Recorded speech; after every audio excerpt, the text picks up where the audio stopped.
Hello, I am रोशनी। मैं आपको एक सेविंग करने का एक बेस्ट तरीका बताती हूँ। जो हम अकाउंट में रख लेते हैं सेविंग में, तो उसको आप सेविंग में ना रखने के बजाय आप उसे कहीं इन्वेस्ट करिए। जैसे एसआईपी, म्यूचुअल फंड, उसमें आपको इंटरेस्ट 15% तो मिलने ही मिलने हैं। अगर आप लॉन्ग टर्म ले जाते हो, मेरा ऐसा मानना है, क्योंकि मैं इन्वेस्ट करती हूँ तो मुझे ऐसा लगता है कि 15% तो मिलने, 15% कहीं नहीं गया। आपको अगर 13 भी मिलता है तो वो भी बेनिफिट्स है, 13, 12 या 11 जो भी है। अब कैलकुलेट करके मैं बताती हूँ। अगर आप सपोज करिए 1000 करते हैं आप 10 ईयर, आप, मुझे नहीं लगता कि कोई बंदा 10 ईयर अगर 1000 करता है उसे विड्रॉ करने की जल्दी ज़रूरत पड़ेगी, क्योंकि 1000 रुपये तो हर कोई अफोर्ड्स कर सकता है।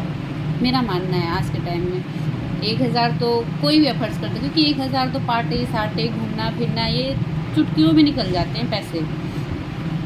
अगर आप इन चीज़ों को आप जैसे पार्टी सार्टी के बजाय थोड़ा सा इन्वेस्ट करिए तो बेस्ट रहता है।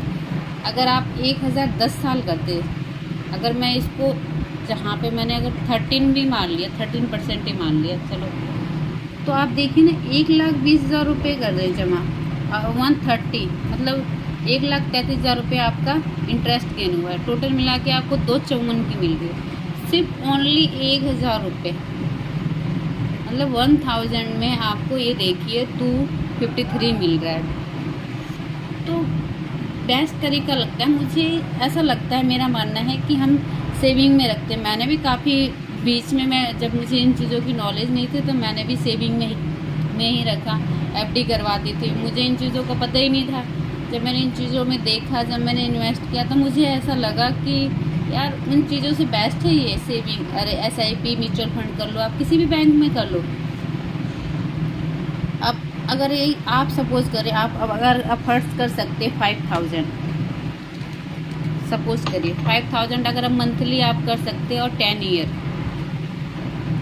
आप देखिए आपके सामने का अमाउंट है।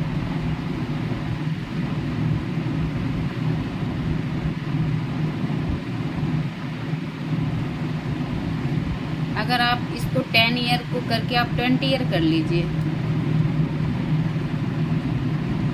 ये आपकी गेनिंग अमाउंट है, ये आपकी इन्वेस्ट अमाउंट है, टोटल आपकी ये इन्वेस्ट अमाउंट है। आप इस पे चलिए, इस पे आपको उस पर थोड़ा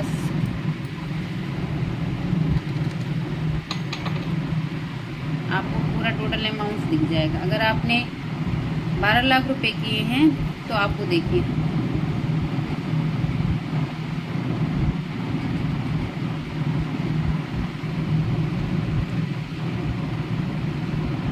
तो आप जितना लंबा लेके जाएंगे ना, मुझे नहीं लगता 2-3 हज़ार रुपये आपको जल्दी निकालने की ज़रूरत पड़ रही है। यार 2-3 हज़ार रुपये आप इन्वेस्ट करके भूल जाइए लॉन्ग टर्म के लिए। अब मेरा मानना देखिए, मैं अब मुझे ज़्यादा नहीं हो रहे, मतलब 2022 से ही कर रही हूँ मैं, और मैंने बीच में तो बहुत कम अमाउंट से किया था। जब मुझे लगा कि इंटरेस्ट सही मिल रहा है तो मैंने फिर अमाउंट को इंक्रीज़ किया। मैं काफ़ी बैंकों में ही करती हूँ मोस्टली। देखिए अभी जैसे मेरा कोटक बैंक है, मैंने एसआई उसमें भी किया है, एसबीआई में, उसमें आईसीआईसी बैंक में किया है, एचडीएफसी में मैं किया है, मैंने किया एंजल से, ये मोतीलाल का है, एक एसबीआई का है।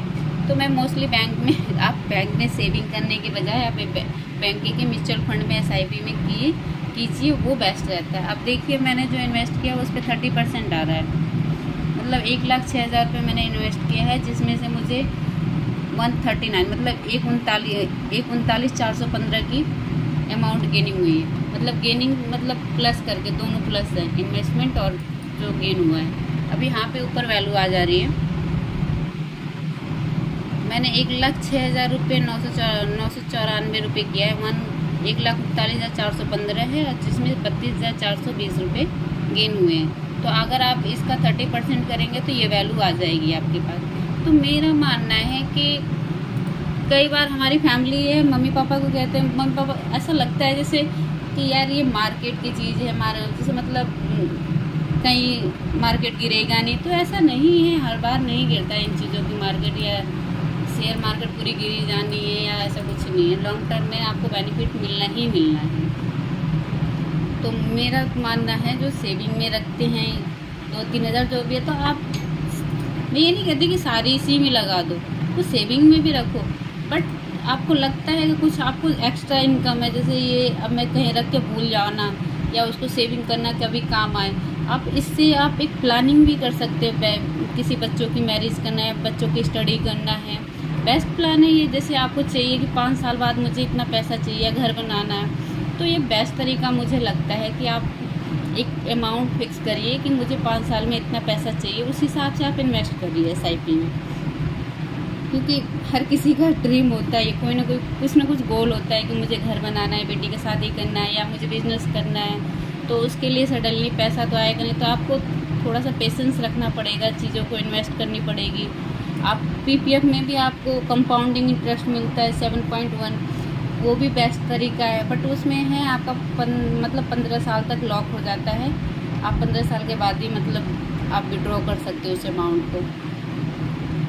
चलिए, मेरे को बस इतना बताना था, क्योंकि मैं कर रही थी, मुझे आइडिया लग रहा था कि हाँ सही है, तो मैं सोची थी शेयर करना ज़रूरी है शायद, maybe as you wish.